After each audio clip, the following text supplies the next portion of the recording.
Pemirsa, banyaknya para pembeli yang hendak berbelanja langsung di Pasar Induk Lambaru, Kecamatan Inginjaya, Kabupaten Aceh Besar, terutama pada hari libur, membuat arus lalu lintas di kawasan tersebut mengalami kemacetan. Beginilah kondisi arus lalu lintas di pagi hari, terutama pada hari Sabtu dan Minggu di jalan utama menuju Pasar Induk Lambaru Aceh Besar.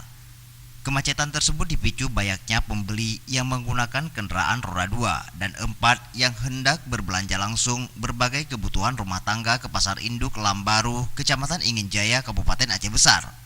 Untuk sampai ke lokasi pasar, para pembeli harus melintasi satu-satunya jalan utama tersebut. Selain itu, kemacetan juga dipicu oleh kendaraan yang parkir sembarangan, ditambah lagi oleh pedagang yang berjualan dan bongkar muat dagangannya di sepanjang jalan utama tersebut. Pasar Induk Lambaru merupakan salah satu pasar tradisional yang menjual berbagai kebutuhan seperti sembako dan sayur mayur.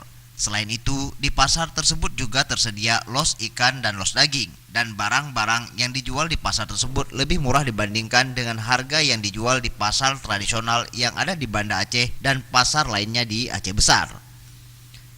Tim Liputan, Aceh TV.